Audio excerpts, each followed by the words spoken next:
Muy buenas noches. Un gusto pues, estar con todos ustedes. Vamos a comenzar la clase de este día.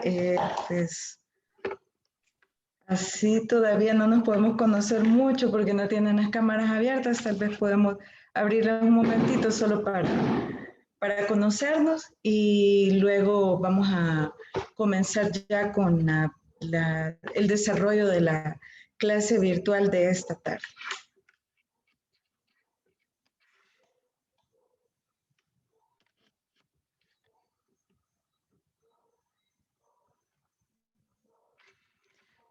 Hola, doctora.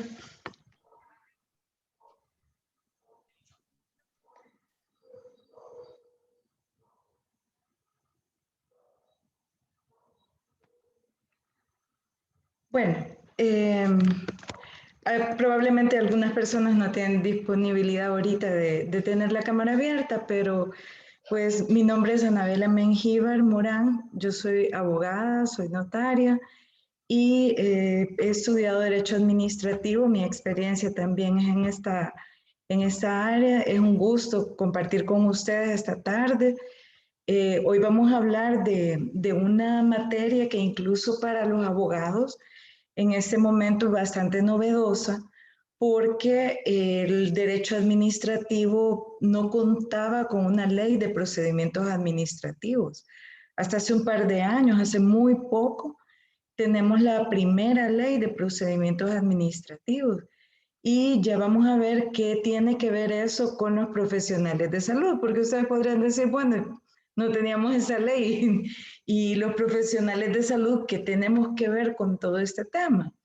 Me gustaría saber quiénes de ustedes han podido ver el video que teníamos colgado en el aula. Yo sé que el aula estuvo disponible hasta este día, probablemente no todos han tenido oportunidad. Es un video nada más de 2 minutos. Entonces quisiera saber si han tenido oportunidad de verlo. Si me pueden levantar la manita quienes lo pudieron ver.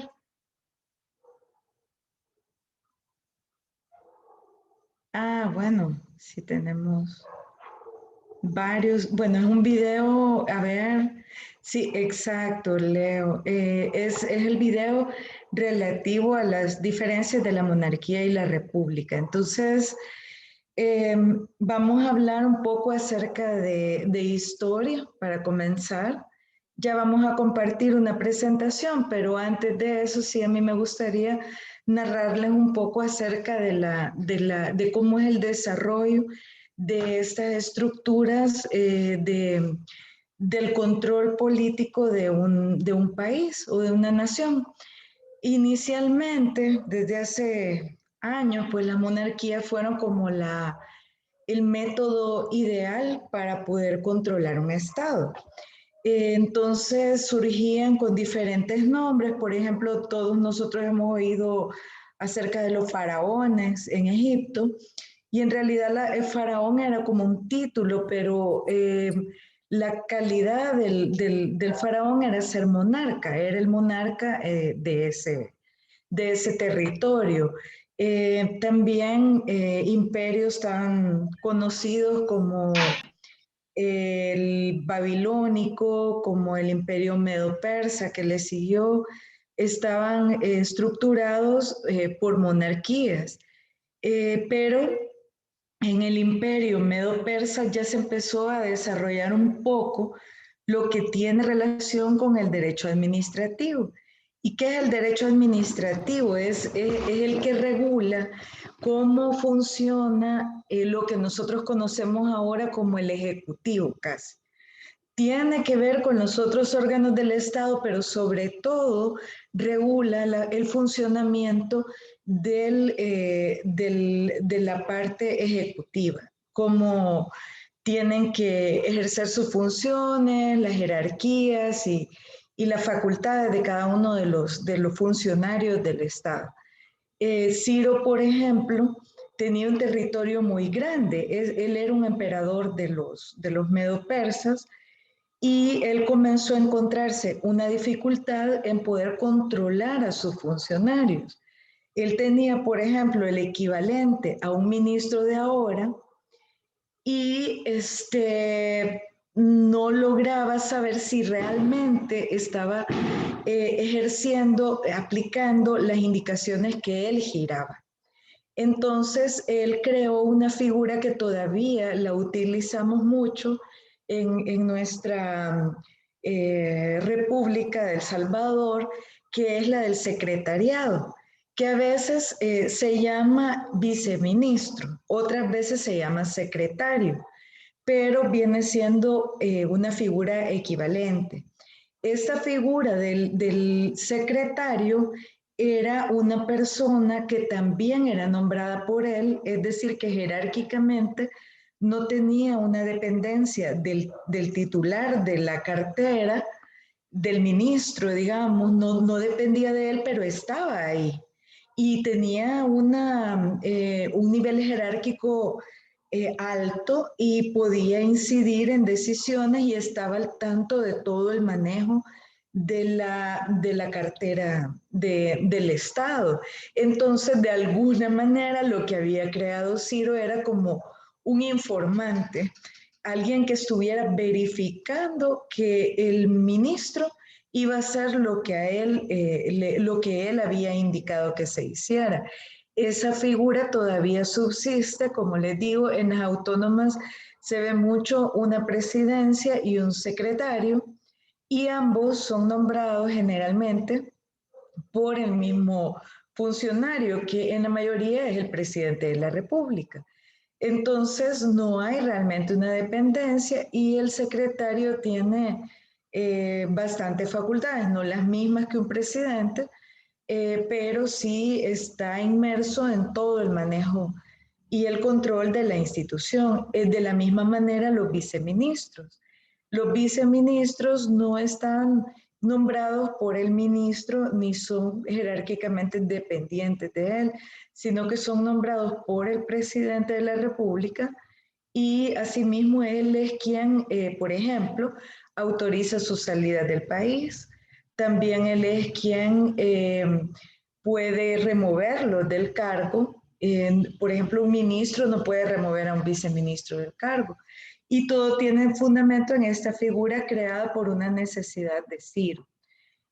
Aún así, la estructura política de esa época era una monarquía, no era una república, pero sí se desarrollaron muchas figuras que nos sirven todavía a la fecha. Entonces, si ustedes pudieron ver el video hablaba de la monarquía y de que la característica de la estructura monárquica es la concentración de todos los poderes del Estado en una sola persona. No sé si ustedes alguna vez han escuchado una frase que es muy famosa, que es de la época de Francia y en la que se decía, el Estado soy yo. Eso lo dijo un monarca. Y a lo que se refería, y ya vamos a ver, quédense con eso guardado por ahí, porque ya vamos a ver cómo se visualiza el Estado en El Salvador. Si eso es válido, esa forma de expresarse o de identificar cómo la figura del Estado en una sola persona es válida en este momento. En esa época quien dijo esto era, por supuesto, un rey y él tenía la facultad, uno, de crear leyes, él era el facultado para juzgar, podía delegar en jueces, pero digamos que el nivel jerárquico superior como equivalente a la Corte Suprema de Justicia era el rey.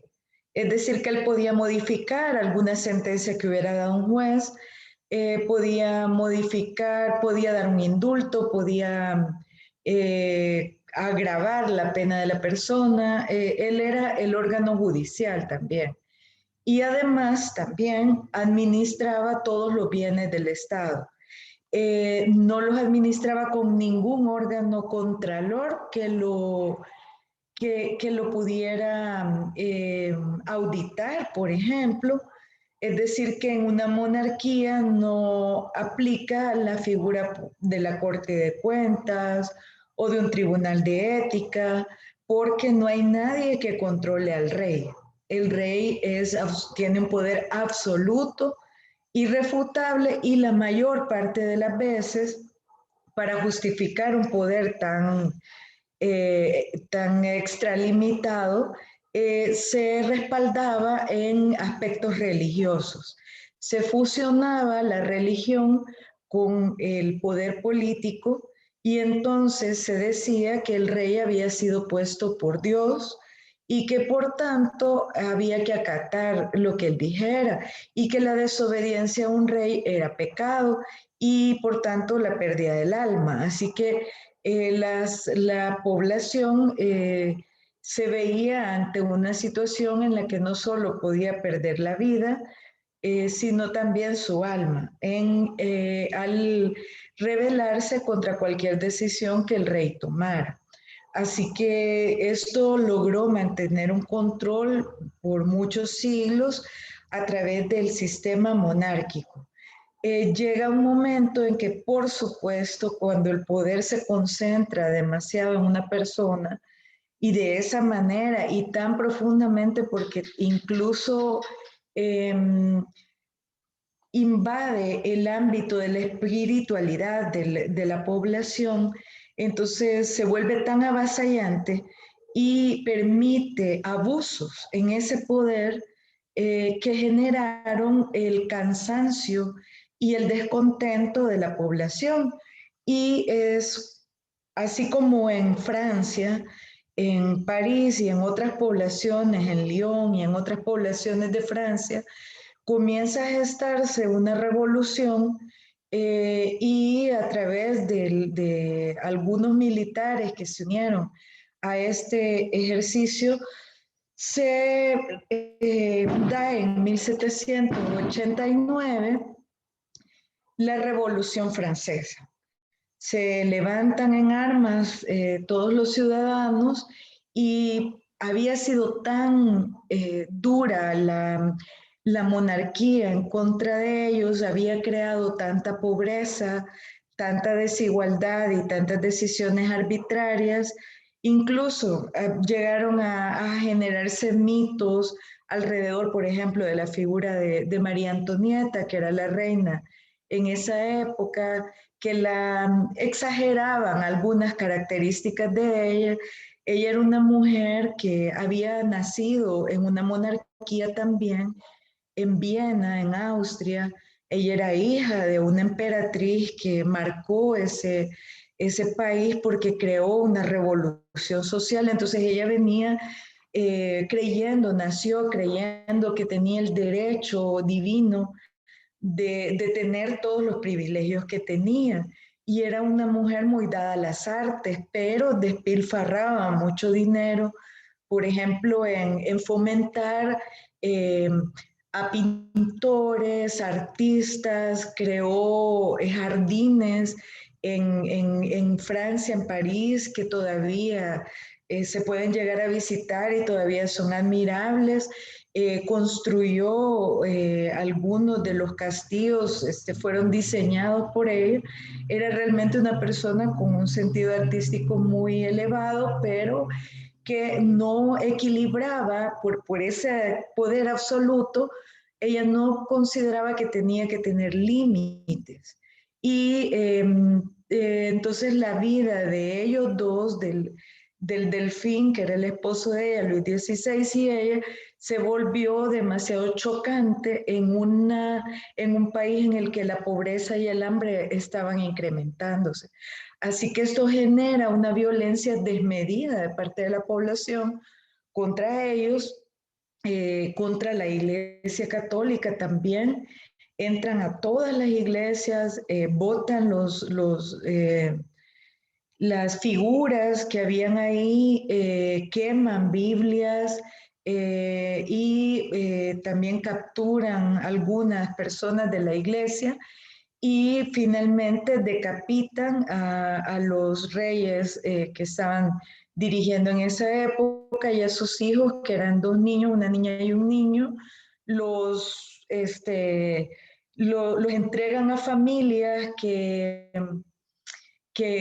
como para que se perdiera la vinculación de la monarquía.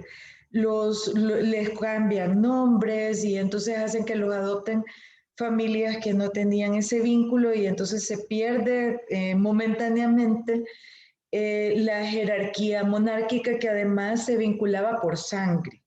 Esa es otra de las características, que la sucesión de los monarcas era generalmente por una vinculación de sangre, tenían que ser familia.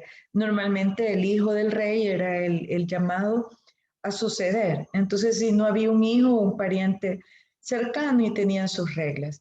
Entonces surge la república en medio de mucha sangre, de mucha violencia, y ellos tienen tres principios: la libertad, la igualdad y la fraternidad, que hasta la época son valores que nosotros hemos retomado.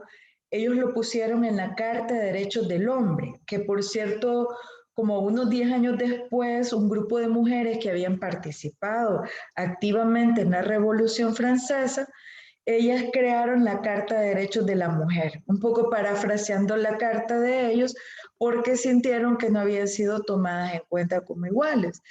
Pero esas personas también fueron sancionadas por el Estado por ir en contra de la República, pero la base de estos principios que generaron la Carta de Derechos del Hombre también inspiró la Carta de Derechos Humanos, que nosotros ahora tenemos como un documento de alto nivel jurídico, y que nos parece que puede aplicarse en todo el mundo, tanto así que hay más de 190 países que están de acuerdo con esos documentos en alguna medida.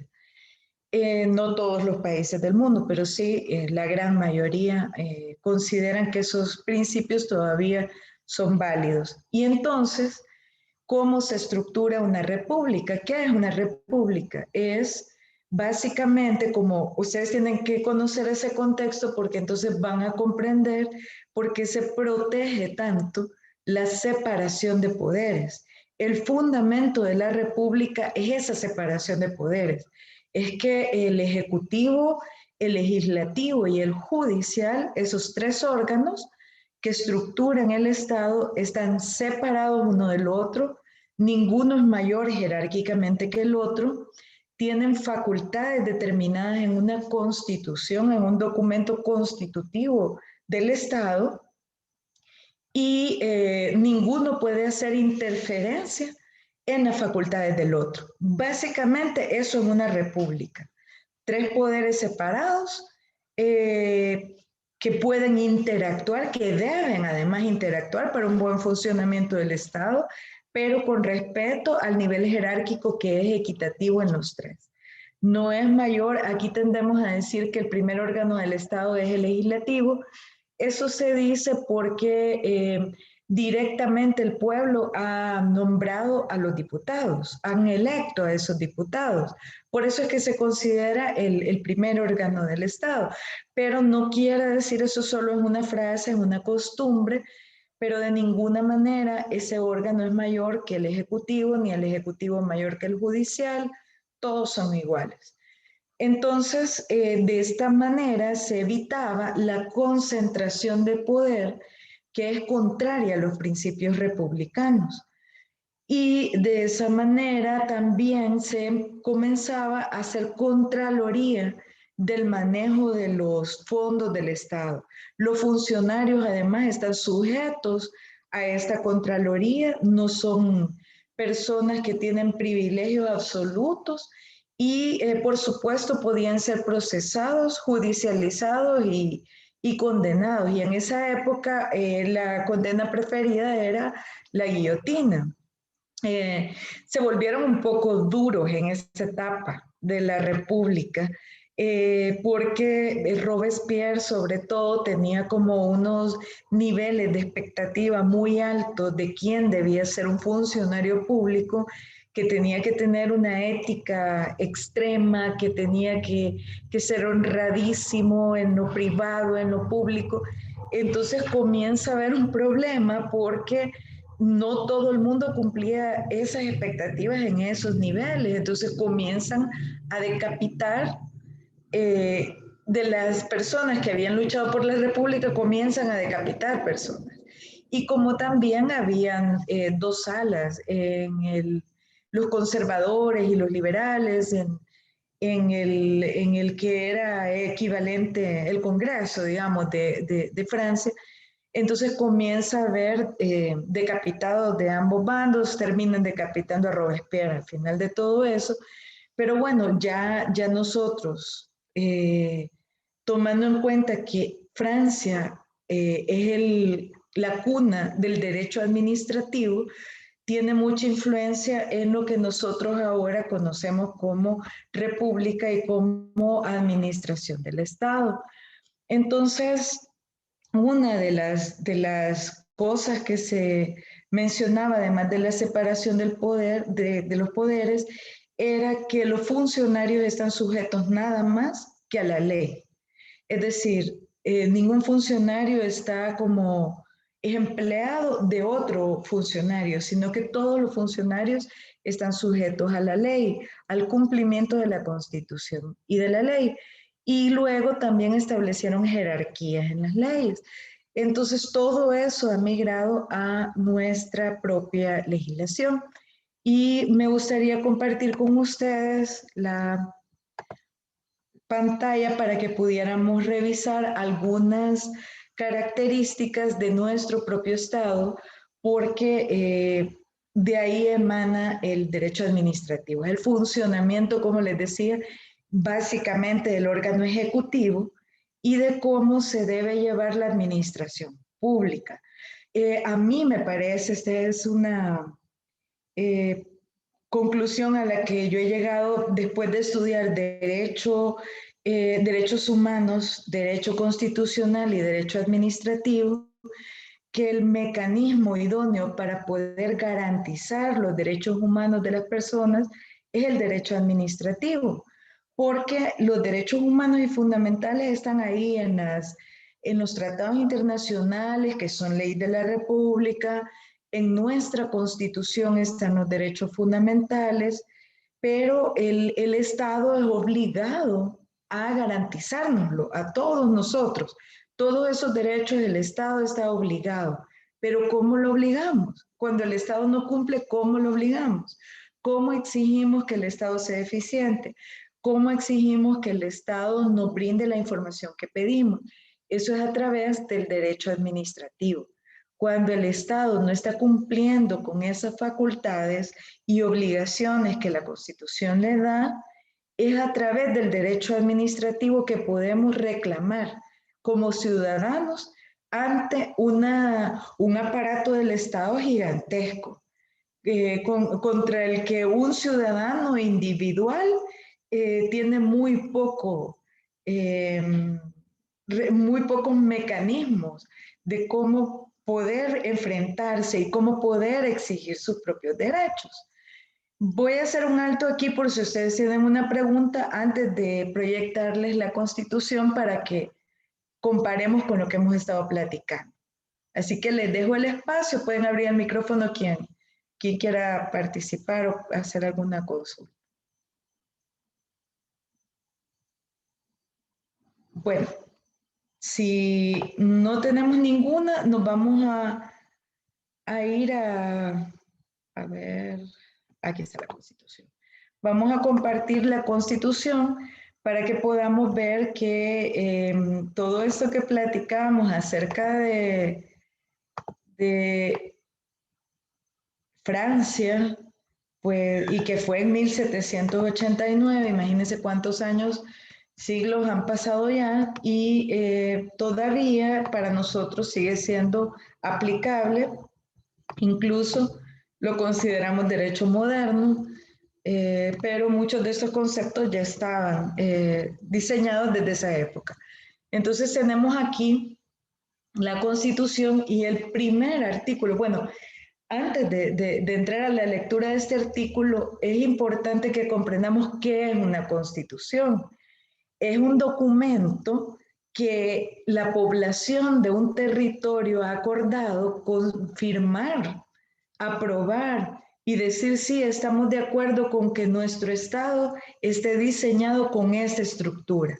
Entonces la Constitución, además de establecer derechos, garantías, principios, también la Constitución estructura el Estado. La estructura básica del Estado está en la Constitución, es como un dibujo de cómo va a ser el Estado. Ya decíamos que en la época de la monarquía, en Francia, el monarca, creo que fue Luis XIV, que dijo, el Estado soy yo. Era un monarca que tuvo mucha relevancia, pero un poco egocéntrico también. Y aquí en nuestro país no es así. Miren lo que dice el artículo 1. El Salvador reconoce a la persona humana como el origen y el fin de la actividad del Estado. Es decir, de la población surge la Constitución, por eso es el origen, y la estructura del Estado, su objetivo es garantizar derechos a la población. Por eso la persona humana es el origen y es el fin de la actividad del Estado. No hay otra razón de ser, no es para ovacionar a un monarca, no es eh, para que un grupo de la población de El Salvador se beneficie o tenga poder, sino que es hacia la persona humana que está orientada a la estructura del Estado salvadoreño. Y bueno, está el reconocimiento de que persona humana es todo ser humano desde el instante de la concepción. Y en el tercer inciso dice que entonces, en razón de esto que dice que el origen y el fin de la actividad del Estado es la persona humana, en consecuencia, dice el tercer párrafo, que es el tercer inciso, es obligación del Estado asegurar a los habitantes de la República el goce de la libertad, de la salud, de la cultura, del bienestar económico y de la justicia social. Es decir, que cuando la población exige bienestar económico, cuando la población exige tener salud, cuando la población exige educación, no está pidiendo nada que no merezca, ni nada que no esté descrito en nuestra estructura de constitución como Estado. Son derechos que les confiere la Constitución, en realidad los reconoce, porque son derechos que toda persona tiene por el hecho de ser persona. Y hay que hacer esa aclaración.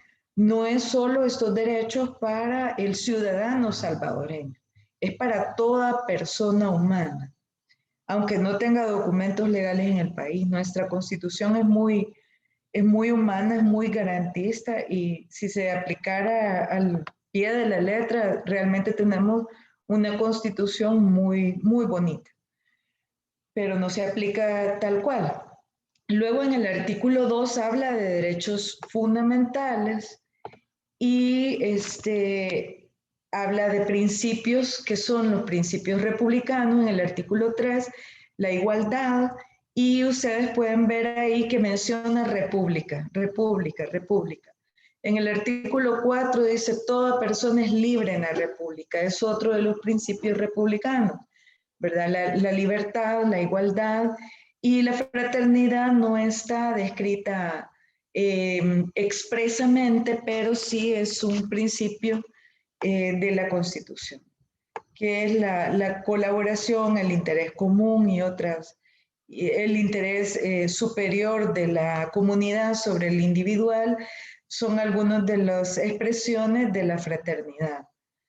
Luego, sí es importante que sepamos, porque a veces El profesional de la salud es un funcionario del Estado. Entonces es importante que ustedes sepan que están sujetos al cumplimiento y a la obediencia antes que a un jefe, a la Constitución y a otras normas que la Constitución describe aquí. Permítanme un momentito que ya lo voy a... No.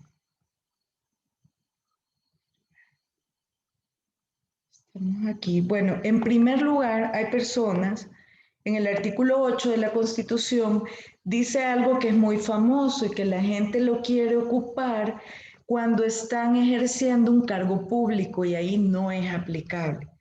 Dice el artículo 8, nadie está obligado a hacer lo que la ley no manda, ni a privarse de lo que ella no prohíbe. Entonces hay funcionarios públicos que dicen, bueno, como la ley no me prohíbe que yo haga esta norma, la voy a hacer.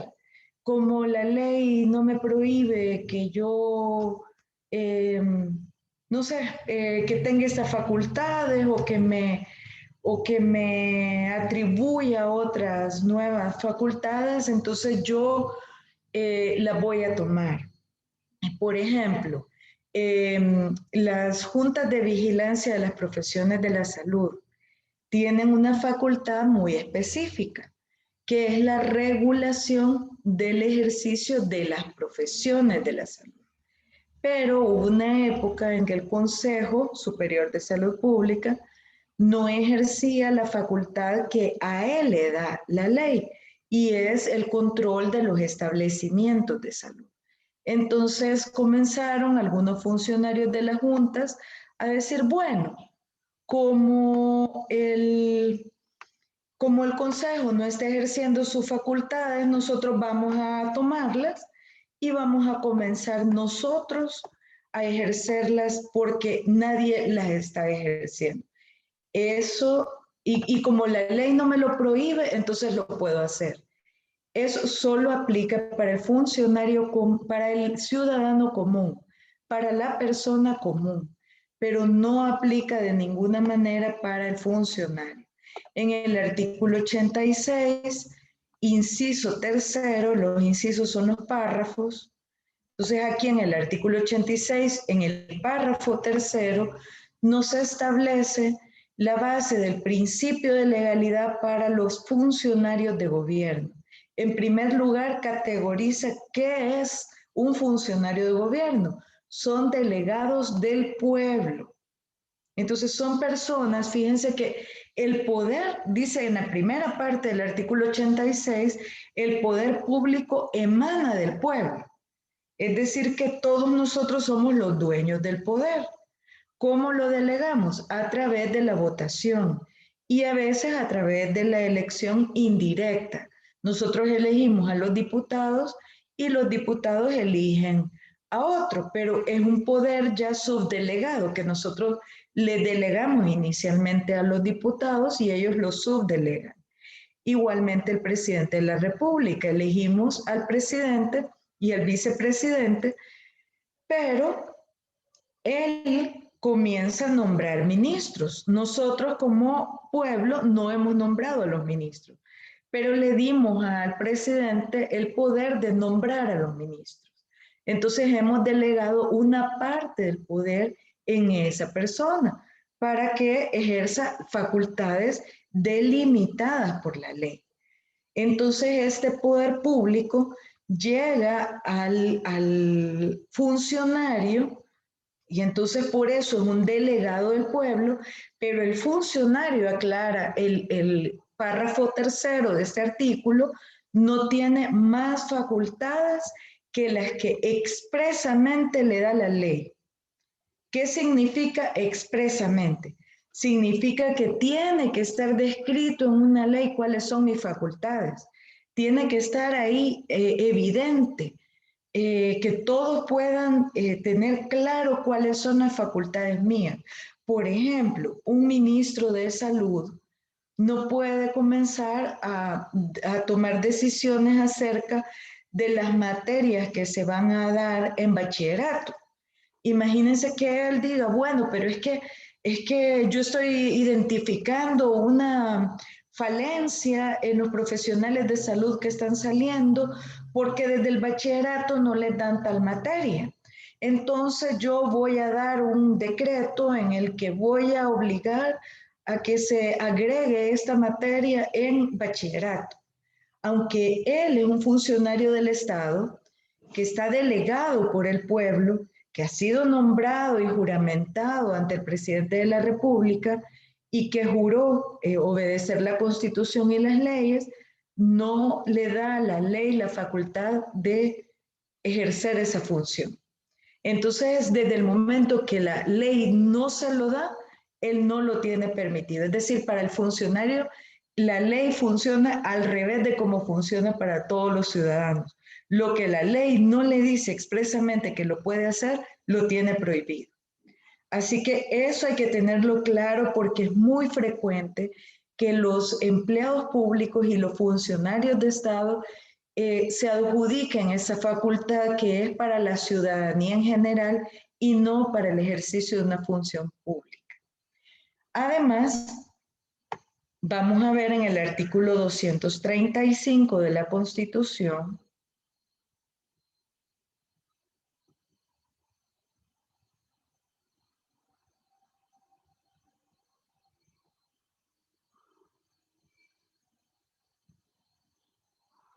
aquí está, las responsabilidades de los funcionarios públicos. Adelante habla sobre responsabilidades penales, sobre todo, y procedimientos especiales y los fueros que tienen algunos funcionarios, pero el artículo 235 dice que todo funcionario civil o militar, antes de tomar posesión de su cargo, protestará bajo su palabra de honor ser fiel a la República, cumplir y hacer cumplir la Constitución, ateniéndose a su texto, cualesquiera que fueren las leyes. Fíjense, aquí se establece el orden jerárquico de nuestras normas jurídicas.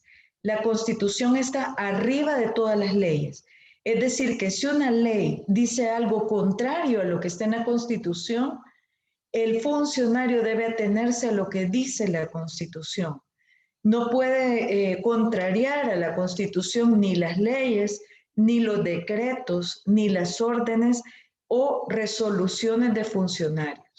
Por eso es que vemos jugando el papel de la Sala de lo Constitucional, que es la encargada de interpretar y de determinar si una ley es inconstitucional.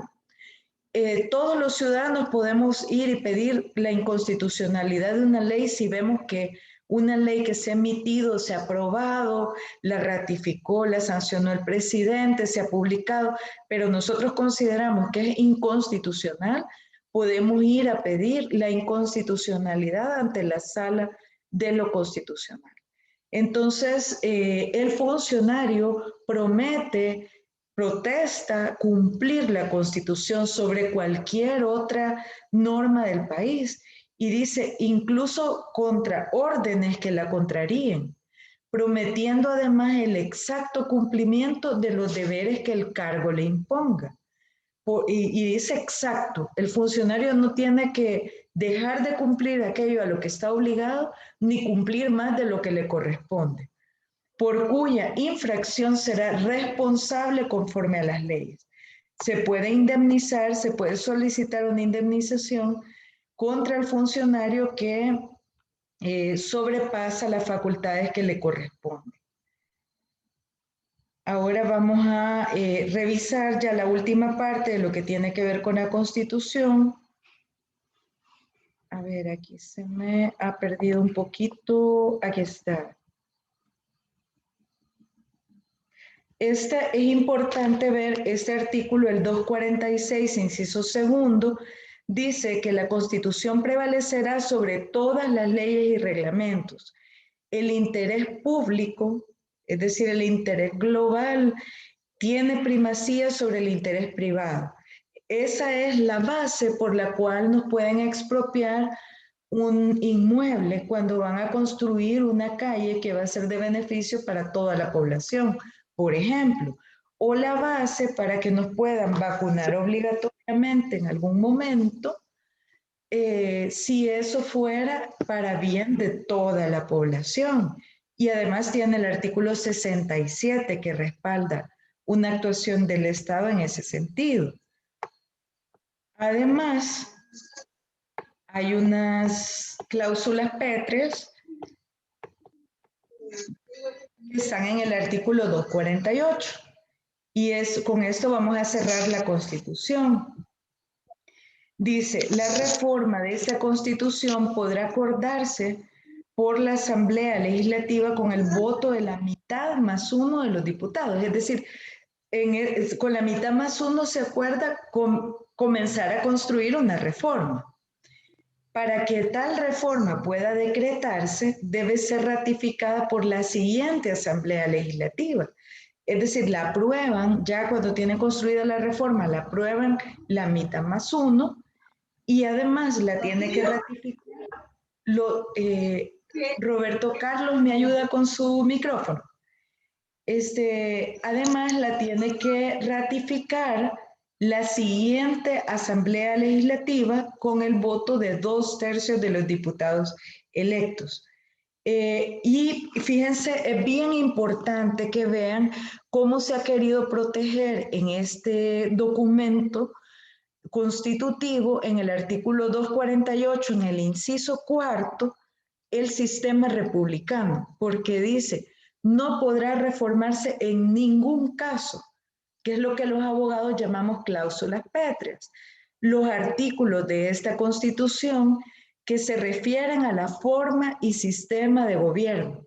El sistema de gobierno es el republicano. Es decir, que no podríamos nosotros migrar a una monarquía, por ejemplo. Está prohibido en la Constitución. Tampoco puede reformarse lo que se refiere al territorio de la República.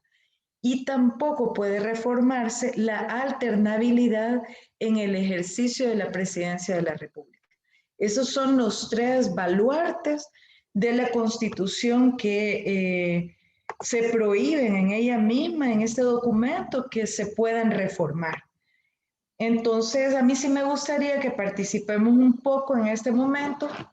Vamos a hacer un alto para que ustedes puedan tener la comparación de lo que hablábamos del sistema monárquico, de la creación de la República Francesa en 1789 y cómo ven nuestra república estructurada en esta Constitución.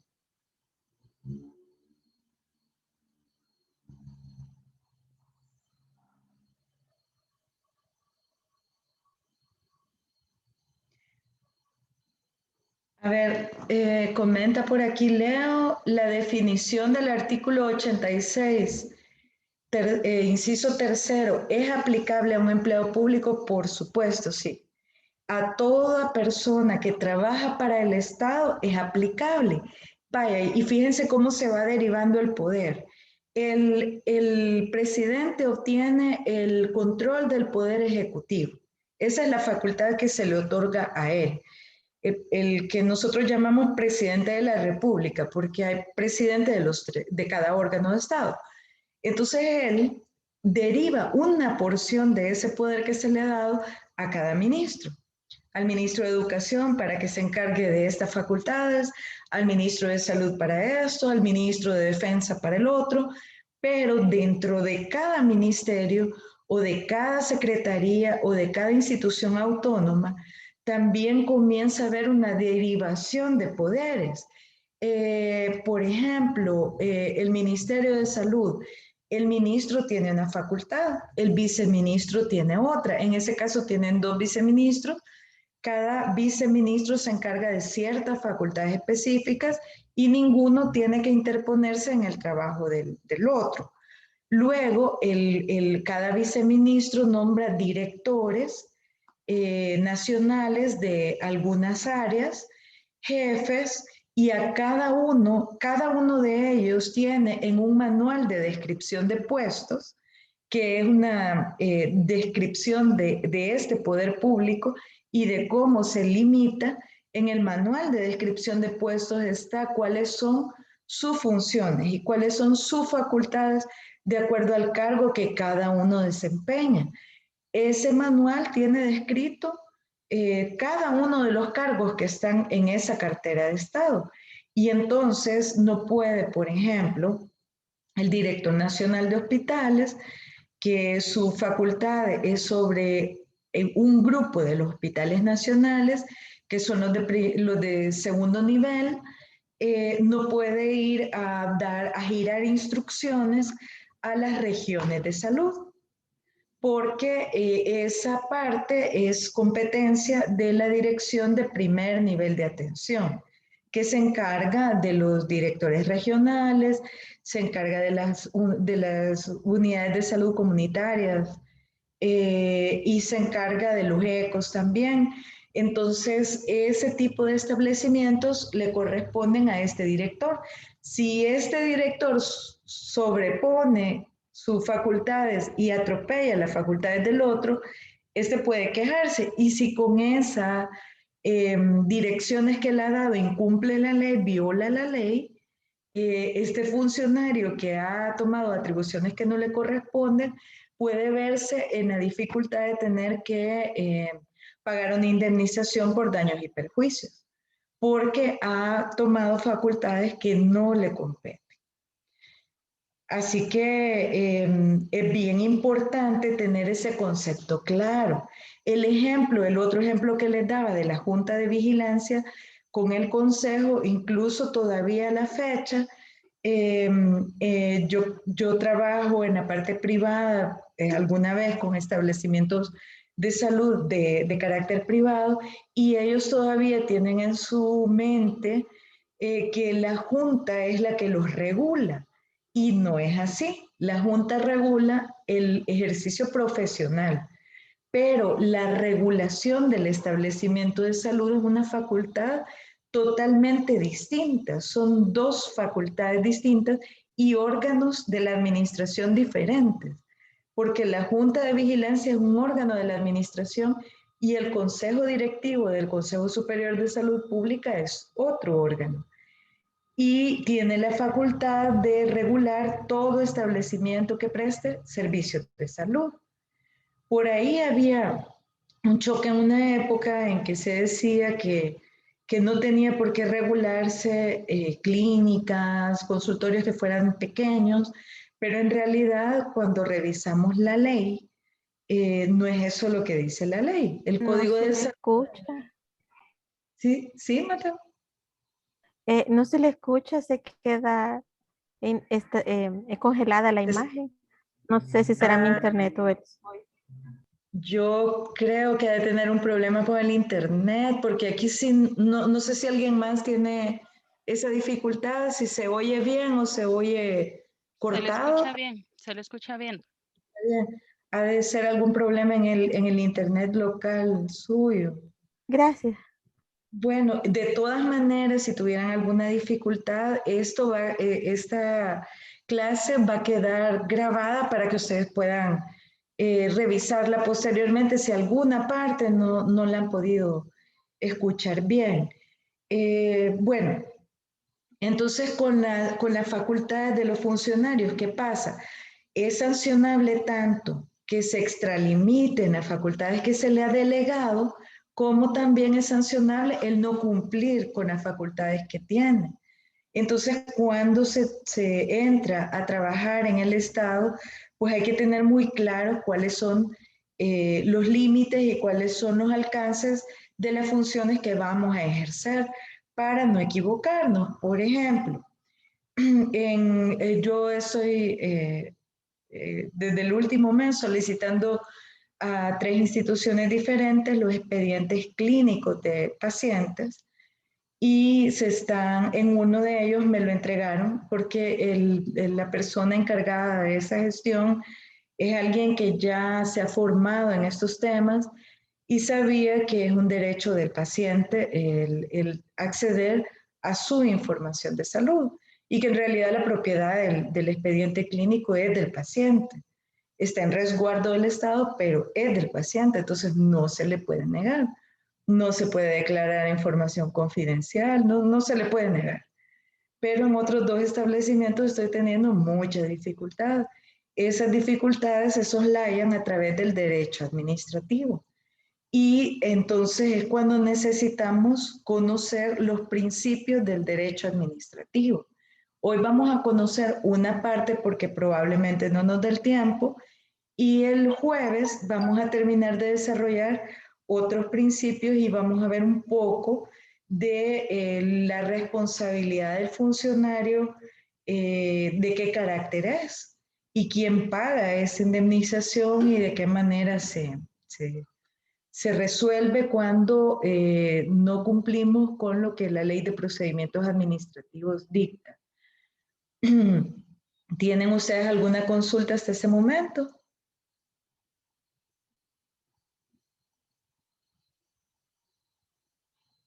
Bueno.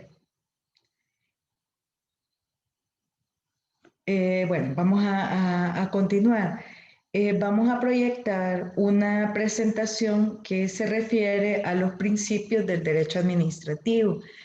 El derecho administrativo, como les digo, es el que regula toda la actividad, básicamente del Ejecutivo. Algunas veces el órgano judicial y el órgano legislativo en la parte administrativa realizan actos administrativos regulados por este derecho, pero la naturaleza esencial del derecho administrativo es la administración del Estado que está a cargo del Ejecutivo. Entonces va a ser una ley muy aplicable a todas las carteras ministeriales, a las instituciones autónomas y a las secretarías de Estado. A ver, aquí estamos. ¿Me confirman, por favor, si pueden ver la presentación? Sí, se ve. Se ve, vale, muchas gracias.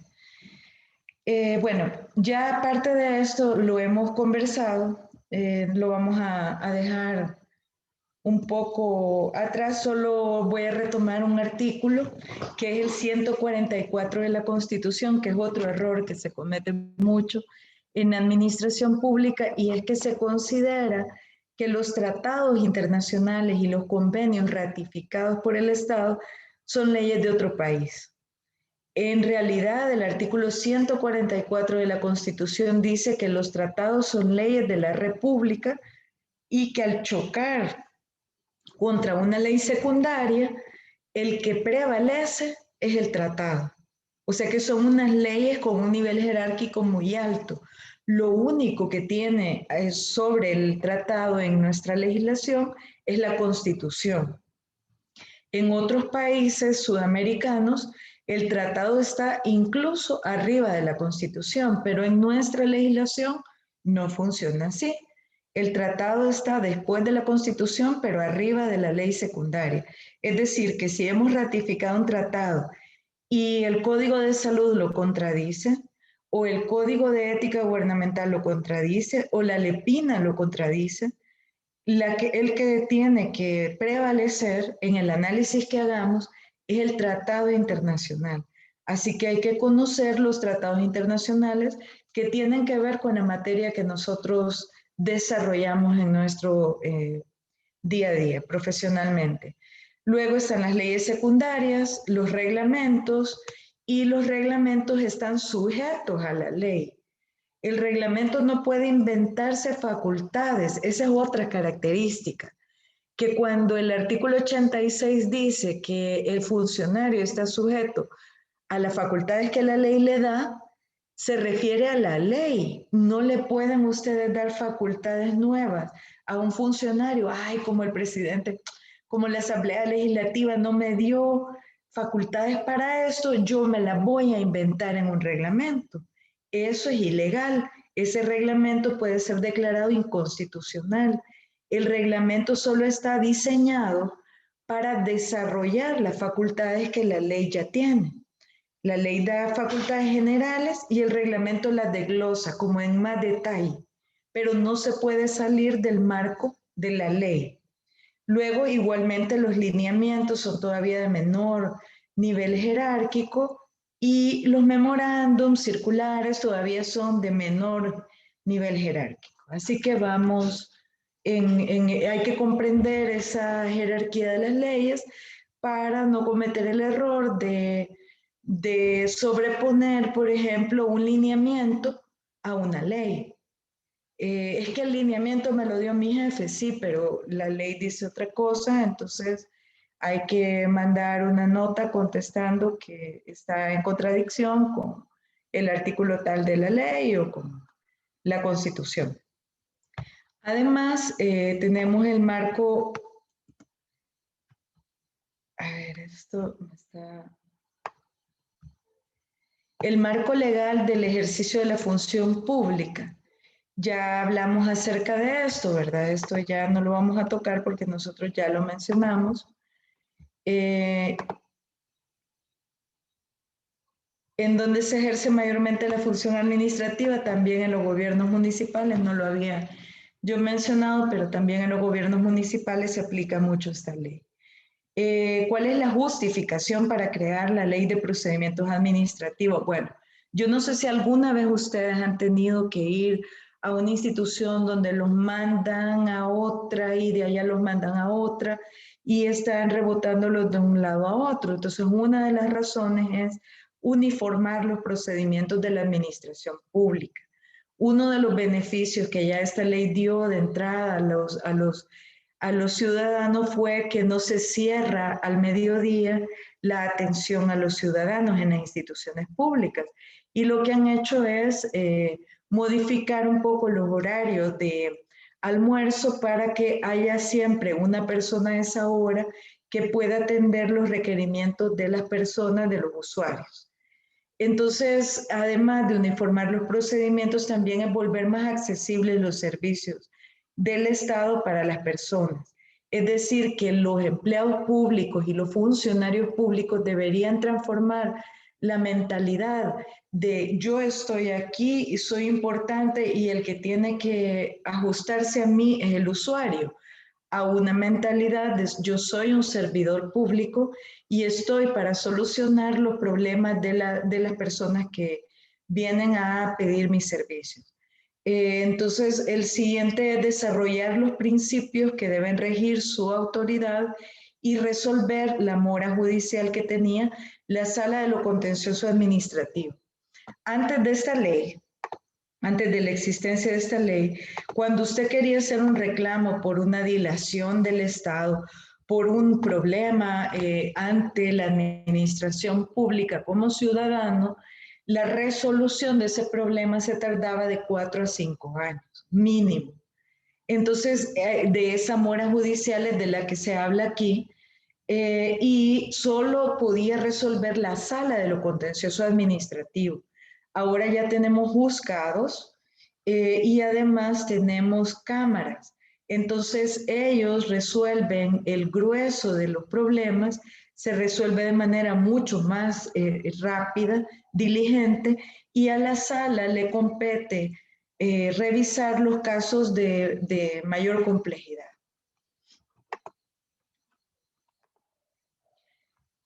Además, se busca mejorar la eficiencia del funcionamiento del Estado. Ya van a ver ustedes cuando pasemos a conocer los principios que muchos de ellos tienden a tratar de resolver ese impasse que genera la burocracia. Se pretende crear mecanismos de garantía para el goce de los derechos fundamentales a los ciudadanos. Se busca generar medios expeditos y eficaces para que el ciudadano se pueda defender de arbitrariedades. Imagínense que dice un funcionario, no, pues yo no la quiero atender.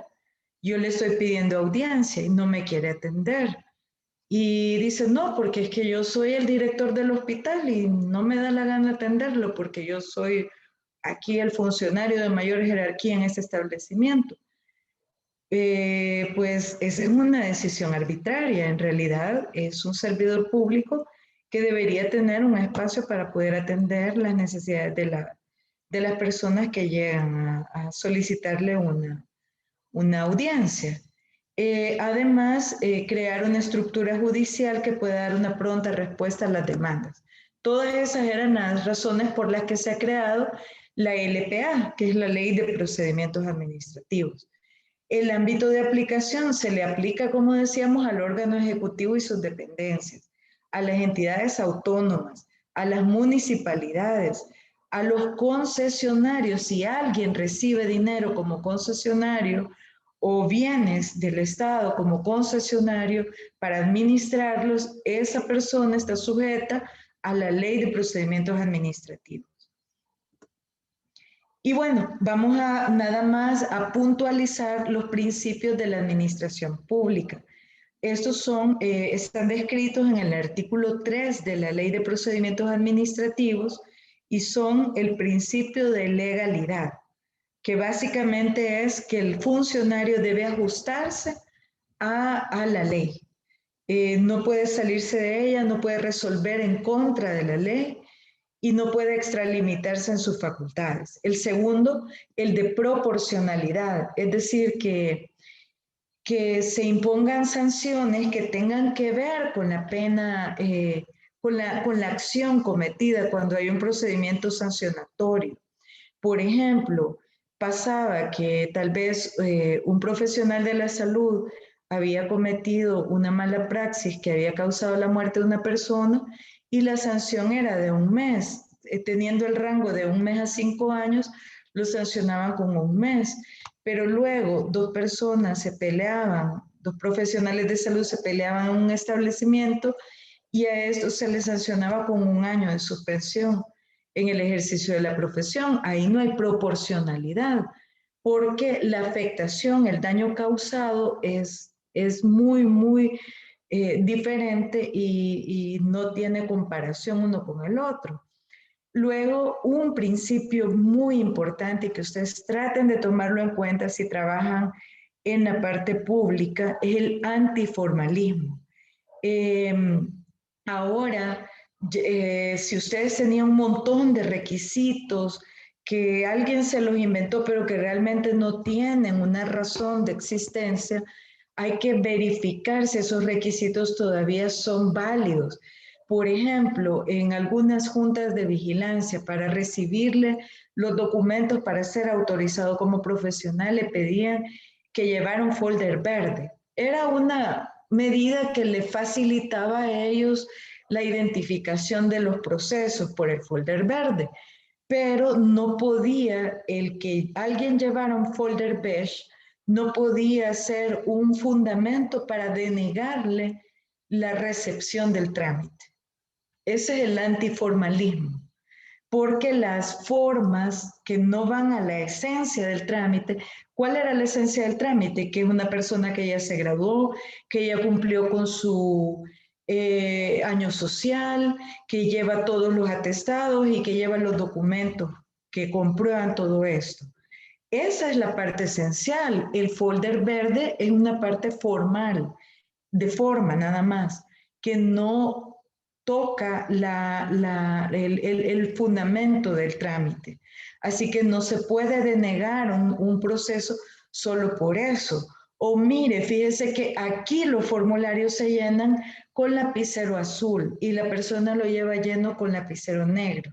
Eso no tiene ningún sentido para evitar el trámite de un usuario. Esas son cosas que se deciden por comodidad, por alguna razón de la forma de pensar de una persona individualmente, pero que no tienen ningún fundamento jurídico. Luego, el principio de eficacia, tratar de que el ejercicio de las funciones realmente cumpla con el objetivo que se busca. La celeridad e impulso de oficio. A mí en esta solicitud de expedientes que les digo,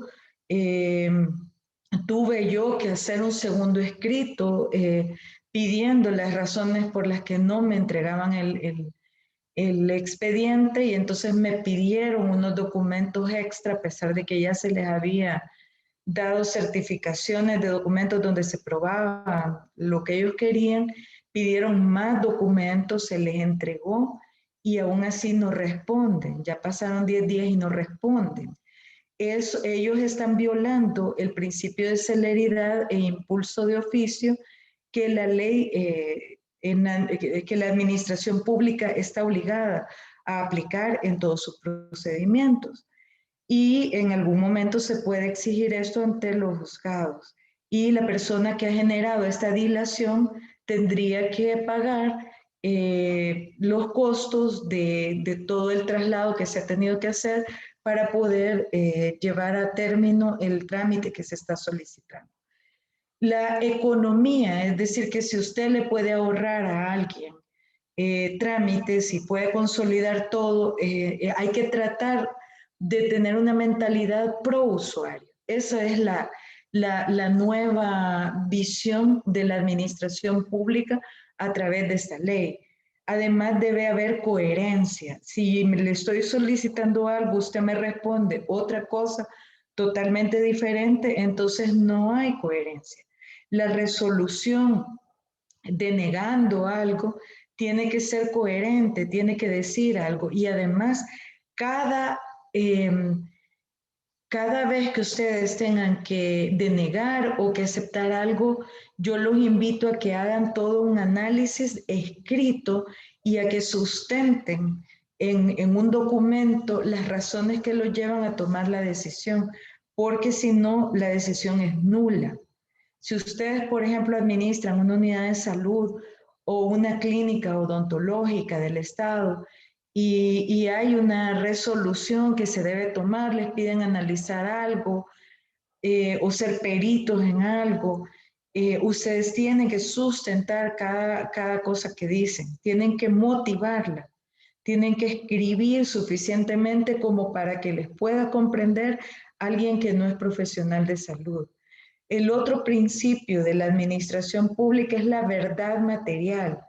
No, mire, pero es que yo no sé si usted es la mamá de esta persona, pero mire, aquí está la certificación del DUI, que atrás dice que yo soy la mamá y está certificado por notario.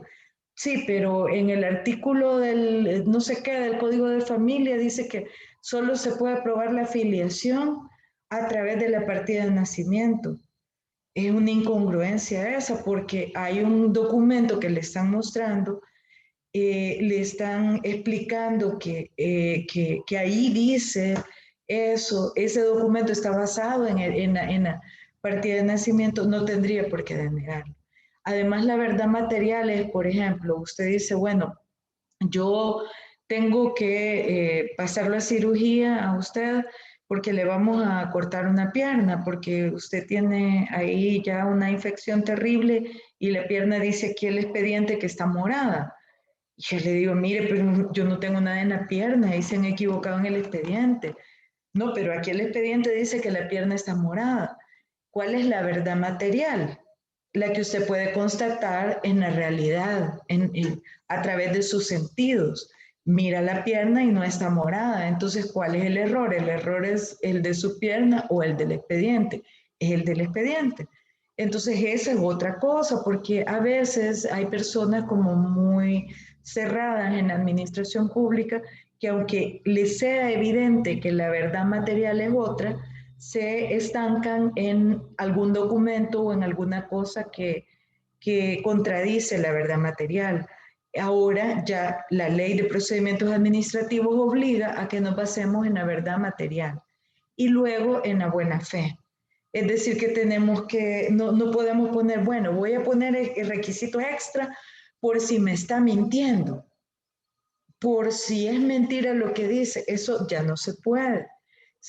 Tanto el administrado debe creer en la buena fe de ustedes como ustedes en la buena fe del administrado. No se puede regular pensando en un aspecto de negatividad en relación al cumplimiento de parte del usuario de algún requisito. Por ejemplo, cuando ustedes quieren participar como miembros, los profesionales de salud quieren participar como miembros de una junta directiva, tienen que hacer una declaración jurada en la que dicen que son honorables, porque uno de los requisitos es tener honorabilidad manifiesta. ¿Y cómo probamos la honorabilidad? Entonces se prueba a través de una declaración jurada. Eso es una aplicación del principio de buena fe. Porque yo como sé que lo que usted me jura es cierto, pues por el principio de buena fe. Ahora, si de pronto después se descubre que no era una persona honorable y firmó eso, pues va a tener una consecuencia, porque es un escrito que está presentando ante una autoridad pública. Así que vamos a quedarnos aquí con la clase. Yo quisiera saber si hay espacios de consulta, porque si no, pasamos a explicarles cómo va a ser el sistema de evaluación del curso, que creo que no ha habido oportunidad de aclararles cómo van a ser evaluados en el curso.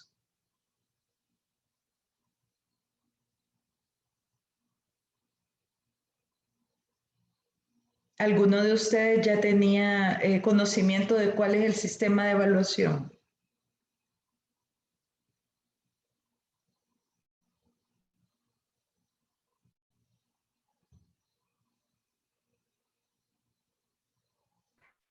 No, licenciada, a mí me gustaría que nos lo explicara. Ok. Bueno, entonces son 4 semanas, el curso dura 4 semanas. Esa es la segunda semana y ustedes creo que el día de ayer ya contestaron un cuestionario que de múltiple escoge, y ese cuestionario tiene una ponderación de 15% de su nota final. La primera, la segunda y la tercera semana ustedes van a tener cuestionarios el día viernes, que van a estar basados en la información que hemos dado en la clase, la tarea que ustedes van a desarrollar y también en lo que ustedes van a ver en el foro también, que el foro sí se busca que sea como de mayor participación de parte de ustedes. Yo comprendo que esta primera clase, para comenzar, el derecho administrativo es nuevo, es bastante reciente, no todo el mundo ha tenido contacto anteriormente con estos conceptos del derecho administrativo, y entonces la participación en una primera clase pues no va a ser tan amplia, pero probablemente el jueves, que ustedes ya están más identificados con el tema, pues sí tenemos más participación, pero el viernes sí ya van a tener un cuestionario en relación a los temas, solo es de 5 preguntas y vale 15%. Desde la tercera semana va a estar habilitado una sentencia en la que ustedes van a trabajar.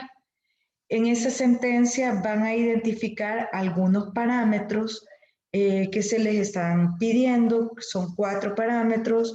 Tienen que identificar, recuerdo, cuáles derechos humanos ustedes ven en ese caso que están en controversia, por ejemplo.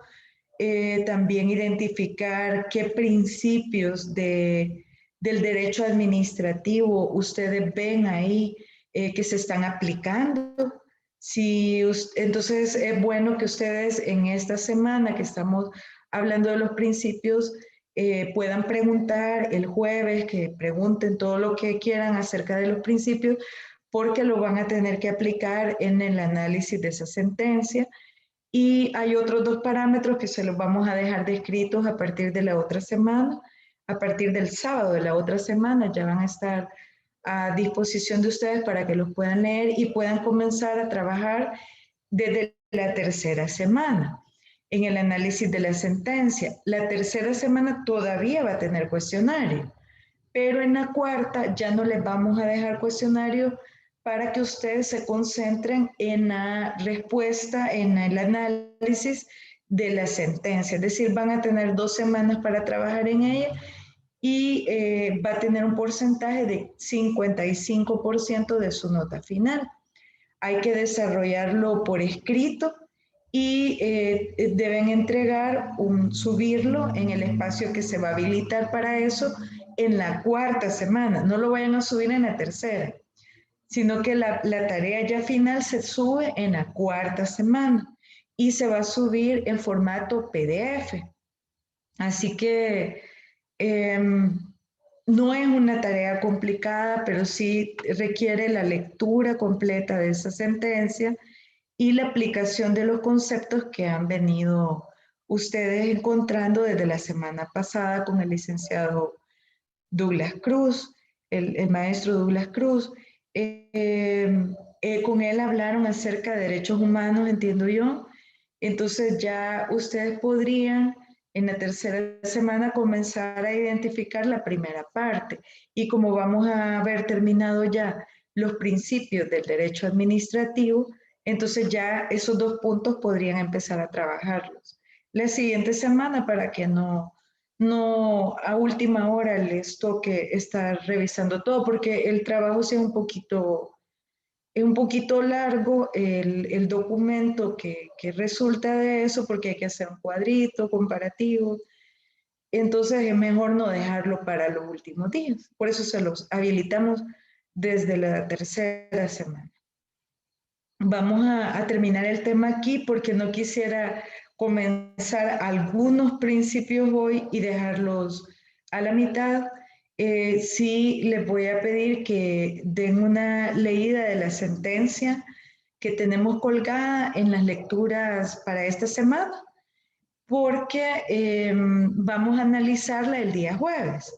Vamos a hacer una lectura de los principios en la primera parte del día jueves y al final nos vamos a quedar discutiendo cómo en esa sentencia que tienen esta semana a disposición, esos principios fueron un punto de análisis de la sala de lo contencioso y el resultado que finalmente le dio a esa persona. Es un profesional de salud el que demandó al Estado ante la sala y pues ya ustedes van a poder revisarla si es que no la han leído todavía.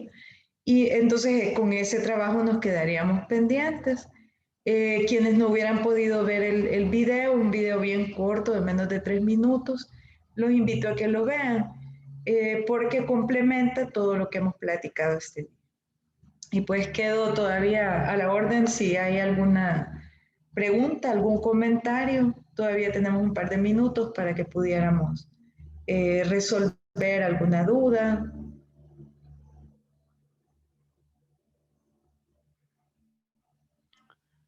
Mateo Zelaya tiene levantada la mano, licenciado. Ah, yo no la veo. Dígame. Licenciada, entendí que el análisis de esa sentencia vale el 55%.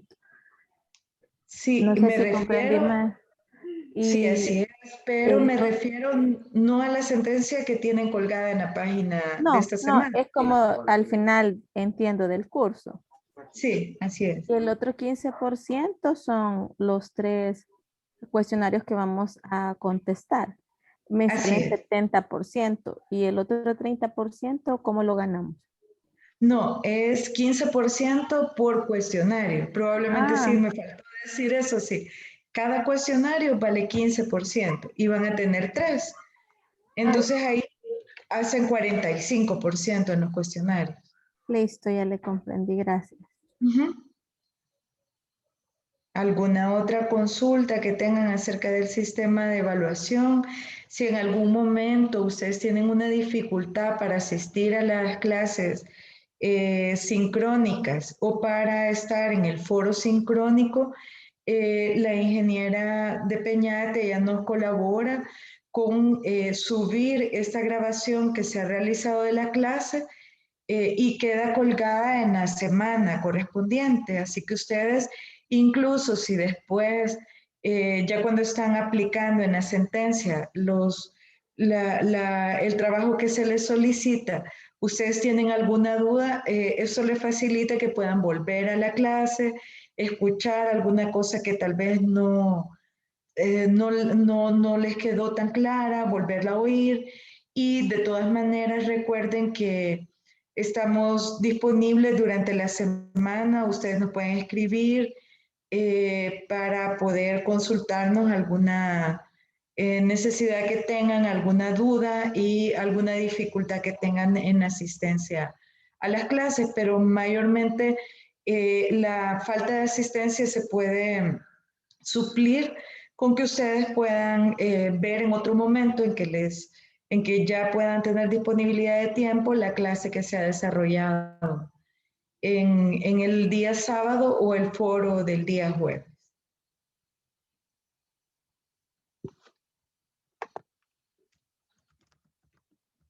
Nos pregunta Ana Torres que si vamos a tener un examen final escrito. No, no va a haber un examen final.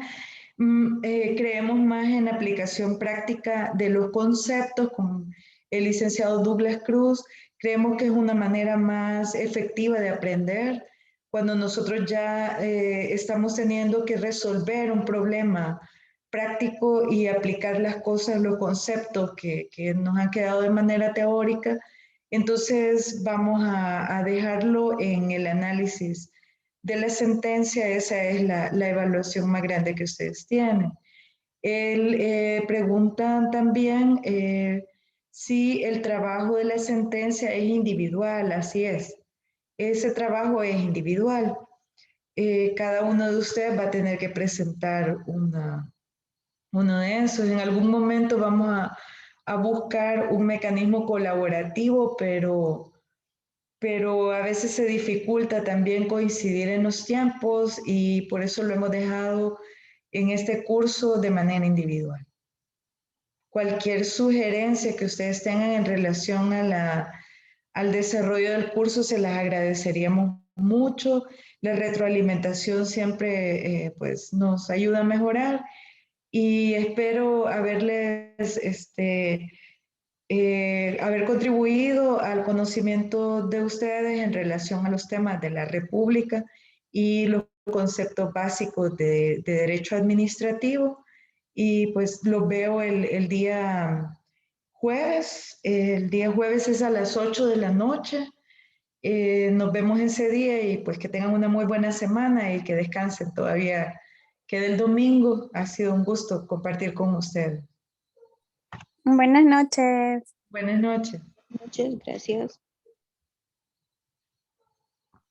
Feliz fin de semana para todos. Buenas noches.